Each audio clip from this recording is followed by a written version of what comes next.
1 Samuel 12:20. ശമൂവേൽ Israel ജനത്തോട് പറഞ്ഞത്, ഭയപ്പെടായ്വീൻ, നിങ്ങൾ ഈ ദോഷമൊക്കെയും ചെയ്തിരിക്കുന്നു. എങ്കിലും യഹോവയെ വിട്ടുമാറാതെ പൂർണ്ണ ഹൃദയത്തോടെ യഹോവയെ സേവിപ്പീൻ. വിട്ടുമാറി ഉപകാരമില്ലാത്തവയും രക്ഷിപ്പാൻ കഴിയാത്തവുമായ മിഥ്യാമൂർത്തികളോട് നിങ്ങൾ ചേരരുത്. അവ മിഥ്യാവസ്തു തന്നെയല്ലോ.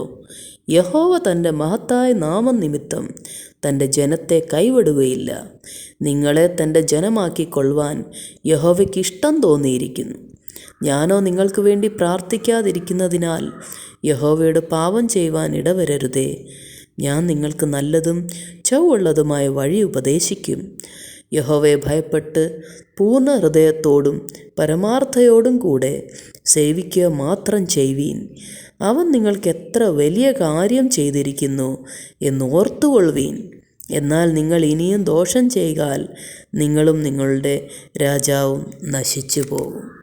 ഈ വചനത്തിൽ നമ്മൾ കാണുന്നത് ഇസ്രായേൽ മക്കളെ വാൺ ചെയ്യുന്നു. സാമുവേൽ പ്രവാചകൻ അവരോട് പറയുന്നു, അങ്ങനെ ചെയ്യരുത്.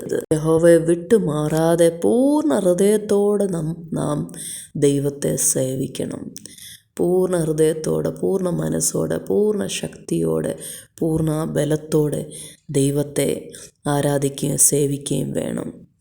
വിട്ടുമാറാതെ ആവശ്യമില്ലാത്തതും പാപത്തിലും നമ്മുടെ മനം തിരിയാതെ, ദ്രവ്യാഗ്രഹത്തിൻ്റെ പുറകെ പോകാതെ ദൈവത്തിൽ ആത്മാർത്ഥമായി പൂർണ്ണമായി നമ്മളുടെ സമർപ്പണമായിരിക്കണം. മിഥ്യാമൂർത്തികളോട് ചേരരുത്. ഐഡൽ വർഷിപ്പ് ദൈവത്തിന് ഏറ്റവും ഇഷ്ടമില്ലാത്ത കാര്യമാകുന്നു എന്ന് നാം സൂക്ഷിക്കുക.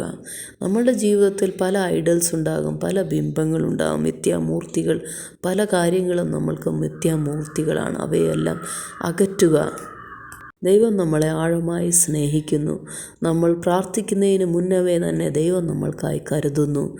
ദൈവം നമ്മളെ നേർവഴി കാട്ടുകയും നമ്മൾക്കൊരു ശോഭനമായ ഭാവി തരുവാൻ വിശ്വസ്തനുമാവുന്നു എന്ന് നാം ഓർക്കുക. നിരന്തരം പ്രാർത്ഥനയോടായിരിക്കാൻ, പ്രാർത്ഥനയ്ക്ക് ഉത്തരം വരുന്നത് വരെ നമ്മൾ പ്രാർത്ഥിക്കുക. ദൈവം ഒരു നല്ല വഴി തുറന്നു തരും, നിശ്ചയം. ദൈവത്തിന് സ്തോത്രം. Hallelujah, praise the Lord.